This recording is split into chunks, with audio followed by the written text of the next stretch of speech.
ಕೇವಲ 10 ನಿಮಿಷದಲ್ಲಿ ಯಾವ ರೀತಿ ಚಾಕ್ಲೇಟ್ ಕಪ್ ಕೇಕ್ ಮಾಡೋದು ಅಂತ ಇವತ್ತಿನ ವಿಡಿಯೋನ ನಿಮ್ಮ ಜೊತೆ ಶೇರ್ ಮಾಡ್ತಾ ಇದ್ದೀನಿ. 1 ಕಪ್ ಮೈದಾ ತೊಗೊಳ್ಳಿ, ಅದಕ್ಕೆ 3/4 ಕಪ್ಪಷ್ಟು ಸಕ್ಕರೆ ಪುಡಿ, ಅರ್ಧ ಕಪ್ಪಷ್ಟು ಕೊಕ್ಕೋ ಪೌಡ್ರು. ಇದನ್ನು ಒಂದಕ್ಕೊಂದು ಚೆನ್ನಾಗಿ ಬೆರೆಸೋಣ. ಇದಕ್ಕೆ ನಾನಿಲ್ಲಿ ಅಮೂಲ್ ಅವ್ರದ್ದು ಡೈರಿ ವೈಟ್ನರ್ ಬರುತ್ತೆ, 10 ರೂಪಾಯಿ ಪ್ಯಾಕೆಟು. ಅದರಲ್ಲಿ ಒಂದು ಅರ್ಧ ಪ್ಯಾಕೆಟ್ ಹಾಕ್ಕೊಂಡು 4ರಿಂದ 5 ಚಮಚದಷ್ಟು ಯಾವುದೇ ಫ್ಲೇವರ್ಡ್ ಇಲ್ಲದೇ ಎಣ್ಣೆ ಹಾಕ್ಕೊಂಡು, ಅರ್ಧ ಕಪ್ಪಷ್ಟು ಗಟ್ಟಿ ಮೊಸರು, ಹುಳಿ ಇಲ್ದಿರ ಫ್ರೆಶ್ ಆಗಿರೋ ಮೊಸರು, ಸಿಹಿ ಮೊಸರು ಹಾಕ್ಕೊಂಡು, ಸ್ವಲ್ಪ ಚಿಲ್ಡ್ ಮಿಲ್ಕ್ ಹಾಕ್ಕೊಂಡು ಚೆನ್ನಾಗಿ ಅದನ್ನು ಇಡ್ಲಿ ಬ್ಯಾಟರ್ ಅದಕ್ಕೆ ಕಲಿಸ್ತಾ ಇದ್ದೀನಿ.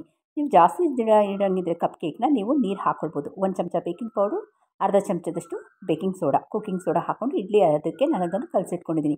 ಈಗ ಕಪ್ಸ್ ಎಲ್ಲ ಬರುತ್ತೆ ನಿಮ್ಮ ಮನೇಲಿ, ಆ ಕಪ್ಸು ಅಥವಾ ಪ್ಲಾಸ್ಟಿಕ್ ಟೀ ಲೋಟ ಅದರಲ್ಲೂ ಮಾಡ್ಬೋದು, ಇದು ಕಾಫಿ ಲೋಟದಲ್ಲೂ ಮಾಡ್ಬೋದು. ಸ್ವಲ್ಪ ಎಣ್ಣೆ ಹಾಕಿ ಗ್ರೀಸ್ ಮಾಡಿ ಒಂದು ಬಟ್ಲು ಇದು ಹಾಕ್ಬಿಟ್ಟು ಬ್ಯಾಟರ್ ಹಾಕಿ ಮಧ್ಯ ನಾನು ನೆಸ್ಲೆ ಅವ್ರದ್ದು 10 ರೂಪಾಯಿ ಚಾಕ್ಲೇಟ್ ಇಟ್ಟಿದ್ದೀನಿ. ಲಾವಾ ಕೇಕ್ ಥರ ಮಾಡ್ತಾಯಿದ್ದೀನಿ. ಈ ಲಾವಾ ಕೇಕು ಕೇವಲ 10 ನಿಮಿಷದಲ್ಲಿ ರೆಡಿ ಆಗುತ್ತೆ.